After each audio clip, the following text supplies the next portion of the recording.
Kia ora, welcome to Under the Checkered Flag, MotoGP edition. I'm your host Kate, and we're just going to jump right in.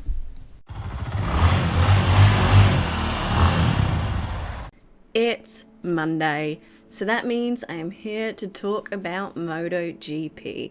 And by talk, I mean completely ramble away about whatever I feel like in relation to MotoGP and vaguely try and keep it on topic. This week's topic is going to be the Qatar test because it's just happened. It's the last test before the start of the season, and it's our basis, basically, for what this season's going to be bringing us. And boy, were there some surprises. One of my biggest surprises is how worried I am about Miguel Oliveira and Augusto Fernandez. Miguel Oliveira did seem a lot more positive after the second day, according to reports, saying that he'd found something, tried new settings, had switched things up a little bit. So that, to me, is very positive. Hopefully, he is going to be up there fighting with the rest of the Aprilias, because he seemed nowhere in particular, especially when we compare him to his teammate. Admittedly, Raul Fernandez did sheepishly a little bit admit that he was quite happy that he was running the 23 Aprilia rather than the 24 Aprilia, because he did miss out on testing in Sepang due to having a couple of broken bones in his hip. So he was up there and he was fast, and he was really fast, which did surprise me, but super excited because I do really want to see him actually show the talent that we do know he's got. So fingers crossed for Raul. Augusto Fernandez has me extremely, extremely worried. Yes, his teammate is Pedro Acosta, an incredible, amazing talent, but even if we're not comparing him to his teammate, he was pretty much at the bottom of the regular full-time riders, which is a big, big concern. Yes, we see him push through the field on a Sunday and really show his talent the majority of the time then. However, he's got to be putting in one lap pace, with qualifying so critically important in this aerodynamic era of MotoGP. I'm a little worried that he's not going to be able to qualify at the front. If he doesn't qualify at the front, I do think we're going to not see him get on the podium. I do think that him as a rider, incredibly talented, all of these guys on the grid, incredibly talented, but we do see less overtaking. Admittedly, he's on a KTM, a gas KTM, and they don't struggle as much with overtaking as, say, Yamaha do. But you still want to put yourself at least in the, front 9, get through Q2, and place yourself so much higher to be able to push through on Sunday all the way up to those podium points. We know he's a Sunday man, like Brad is, but he just needs that consistency of starting a little bit higher up. Fingers crossed he does find something and can turn his Sunday form into Saturday form and hit some really good qualifying results, because I do think he deserves his spot in MotoGP, and with the silly season that is going to be so stupidly silly this year, he's going to need to fight really hard to keep his spot, because there are lots of riders that are talented, and KTM are pretty darn ruthless. We've seen it, I suppose, most recently with Paul Espargaro getting kicked off the team last year. Sure, he might have got a fancy new car to make up for it, but still, we know he wants to be on that grid, and utterly, utterly ruthless KTM are. Although, that is due to the fact that they didn't get those 2 extra seats, which I think, personally, they should have definitely gotten those 2 extra seats with the 8 Ducatis on the grid. But enough of me rambling about that, because I have rambled in many other podcasts about it. Let's move on to talking about Marc Marquez.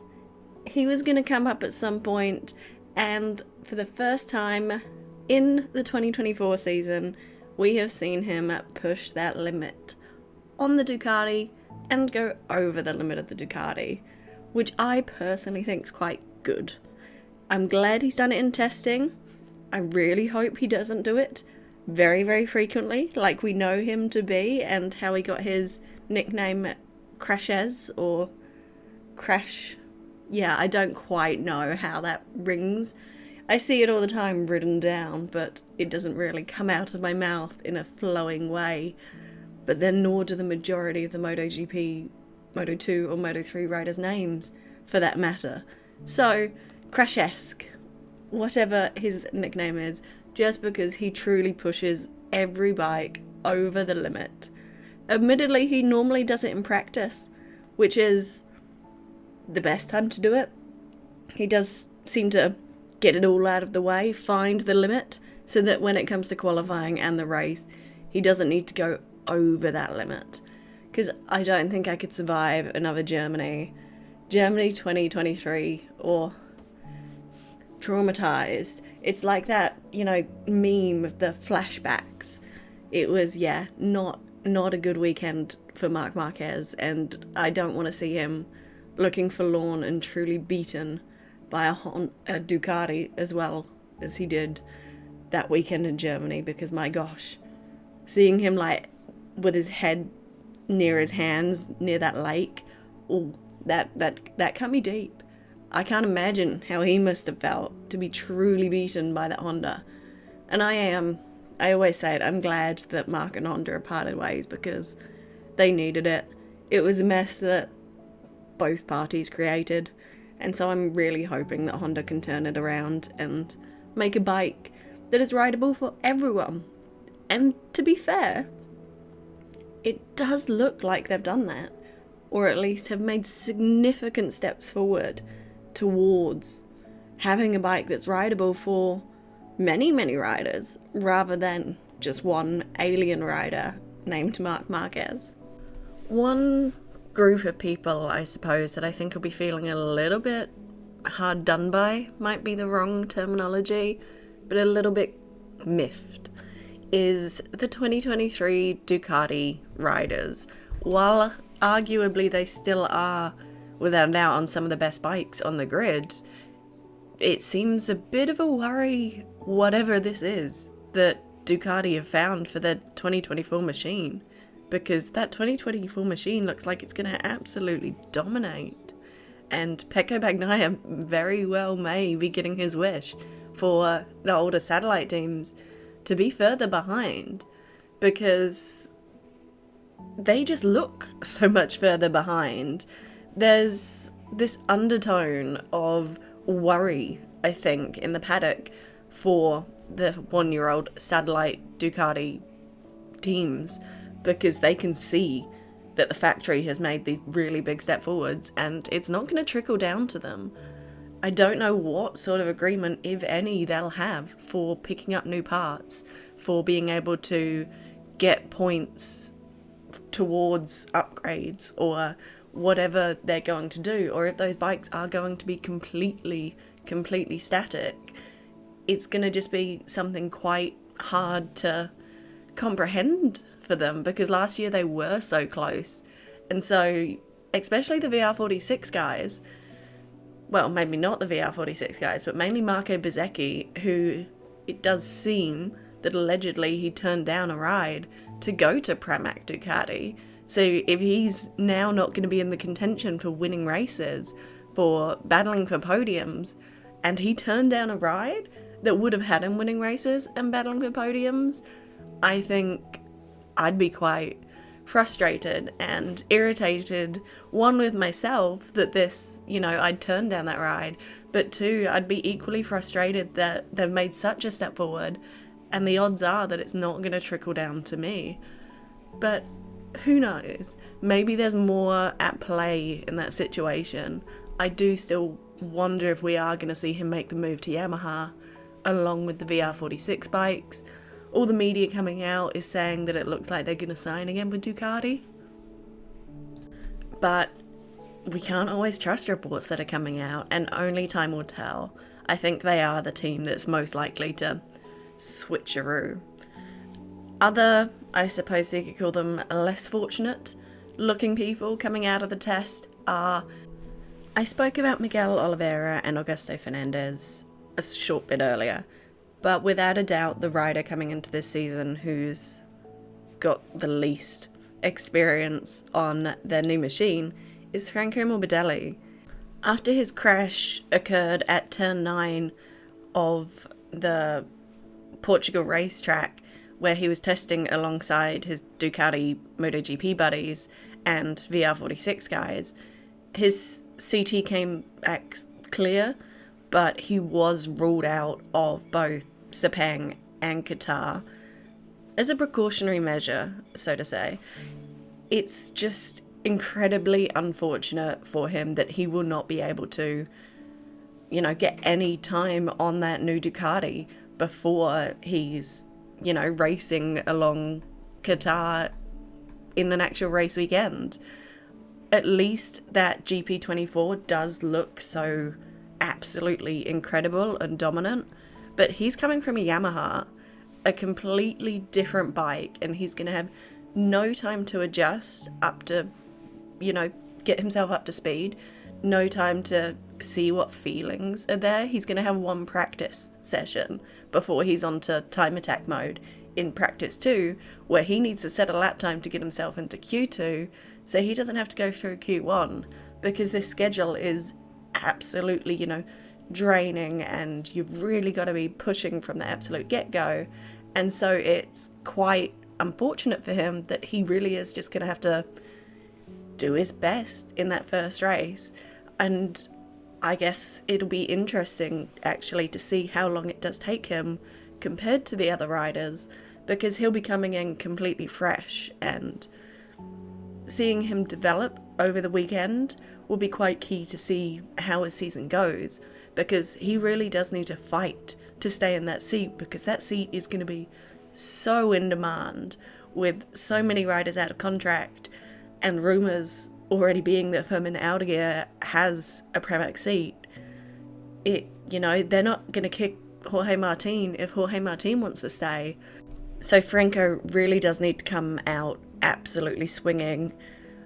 I guess if he can't do it at Qatar, he's got to be up to speed by America, by COTA. I think, like I said, with those contracts coming up this year, I think silly season might start early. It does look like Pecco has signed, but he's going to be one of the only ones that, are basically guaranteed a seat where they want. It's quite funny, really, how I guess it'll happen quite a lot this season, being the season that everyone's contract expires, that somehow in most episodes I'll end up speculating and rambling about the silly season contract, where people are going to go, how stable people's seats are, that sort of thing. It's only natural. So, moving away from the Qatar test onto the calendar, because obviously we now know that Argentina has cancelled, and that one actually comes as a little bit of a surprise, because it came not out of the blue, but it was a lot more unexpected. Everyone's talking about, which other ones may be at risk, and we know that Kazakhstan has to be our absolute maybe to race at. People I've talked to in the industry have said that they're treating it 50-50. 50-50 it'll happen, 50-50 it won't happen. I for one do hope it happens. I think a race in that part of the world would be exciting, thrilling, and I'm always a fan of bringing new circuits, especially new circuits that are a little bit left field. I do think we need to start looking at removing some from the core area that we have our tracks at. I don't know which ones I want to get rid of, but maybe some, further afield. I'm absolutely not opposed to a second race being held in the USA. I do want another South American race to come into play, I suppose, especially now we have lost Argentina. We don't have much representation from South America on the grid. I think having a GP there would be beneficial because it could bring new talent to the grid. It could bring whole new audiences to us, because just look at India and how absolutely incredible that racing was and how incredible the turnout was, given the fact that everyone was absolutely slandering it, being, oh, is it going to happen? It's not going to happen. It was so much negative press around it, and yet people still showed up in droves for a race that may or may not have happened. And I, for one, am someone who, if I was looking at being in the area at the time and I wasn't entirely sure it'd happen, I wouldn't have risked planning my week or my trip around it, because I'm just not that kind of person. I'm much more of a risk-averse traveller. So the fact we got such a good turnout for a maybe race was really incredible. And I know that some people are arguing about this year's India track, saying, oh, it's not going to happen already, even though we did have such a good turnout. And while there were visa issues all around for journalists and probably teams, from what I've heard, I'm more inclined to think that India is going to happen, because it's, number one, a huge market, and number two, last year happened with only minor teething issues. But the biggest thing, I think, is that Dorna themselves must absolutely recognise the sheer size of the India market, not just for fans itself, but for motorcycle sales. The amount of people who ride in India is intense and incredibly mind-boggling to myself, who lives in this small little town in New Zealand, where we have people who ride, but riding here, it's a very niche, market. There's a few of us. We're a very tight-knit community, I believe, but it's nowhere near the sheer amount of people who ride overseas. Our car community is much, much larger, and so many more people ride cars. And utes are a big thing here, which are like little tiny pickup trucks, I suppose. But motorcycling and motorcycle sales need to be a big part of what the manufacturers are on the grid for. So that Indian market has got to be absolutely crucial, and I can't see them, tossing it away, especially with what seems to be this sort of partnership, I suppose. Let's call it a partnership, allegedly. Let's throw some allegedlys in there. I don't want to get my ass sued, especially not over this YouTube channel. That I had to say, I've got quite a few more people tuning in. Say hello and welcome to all the newbies. It's actually quite nice to have you here. I'm enjoying it. So thanks for subscribing, all of you newbies. I appreciate it. But I still don't want to get sued. So allegedly, this partnership that seems to be emerging between possibly some Indian manufacturers and companies, let's say, and possibly the Pierre Mobility Group. And so all these little extra factors that are just there in the background occurring definitely should be taken into consideration when considering if we are going to be racing in India again. Because I, for one, think Dorna aren't going to throw this opportunity away. I really hope they don't. I know it gets so complicated, especially when politics come into play, and I imagine that's a big, big part of the Indian race. And one thing I actually did notice is I run multiple screens. Anyone that knows me knows that I've got far too many screens, and I do actually watch a few different sources of MotoGP, I suppose. So last year, the broadcasting rights were the GeoCinema, so I was running a VPN, which is totally legal. I was running a VPN on my phone and watching it on GeoCinema on my phone, as well as watching it on TVNZ, who we don't know if they've still got the broadcasting rights this year, but I'll come to that later. And I also was watching it on Video Pass. Why do I do this? I honestly don't know. It started because we didn't, New Zealand last year, we had something called Spark Sport. MotoGP was on Spark Sport. They had the rights to it. A little bit early in the season last year, Spark Sport left. So they dissolved and things got given out, basically. So Formula 1 went to Sky, MotoGP went to TVNZ. Then that was free to air. But because I didn't know where MotoGP was going, I ended up signing up for Video Pass, which has incredible coverage, but is very expensive. And so I wanted to get my money's worth, so make sure I'm watching that. But I also wanted to be sure that I was watching on TVNZ, so that they knew that, you know, someone was watching it, that there's an audience there for it. So it was like, that was my reasoning. Why did I watch the Geo Cinema version? Because I actually started realising that there were different feeds, I suppose. So the world feed is what Video Pass gets, and it's also what TVNZ got. And so when I was watching this video stream that was on Geo Cinema, I realised that they were seeing different things to what I was seeing on Video Pass, and I just found that really, really interesting. But I have completely digressed from, you know, Kazakhstan, which is what I first talked about. Where we're at the moment is last year it got cancelled due to, I'm going to absolutely butcher this saying like I do every time, homologation? Hopefully you know what I mean. It got axed because it wasn't up to scratch, basically. We haven't really had any more word on works that have been done at the track, if they have or if they haven't been done. I did try and do a deep dive in the depths of the internet, and I did see that it looks like it's finished. Normally the tracks don't get you know, that word that I'm going to try and pronounce for next week's episode, so you don't all have to listen to me absolutely butcher it. It doesn't normally get signed off until just prior to a race, so really we won't know until we're right there and ready to race. But all we can do is wait. I do really hope that Kazakhstan is on the calendar. I'm fairly confident that India is on the calendar. But what do you guys think? Please do let me know. Do you think we're going to race at both? Do you think Hungary, our reserve track, is going to need to be used? Do let me know in the comments below. And as always, I am here every single Monday rambling about MotoGP.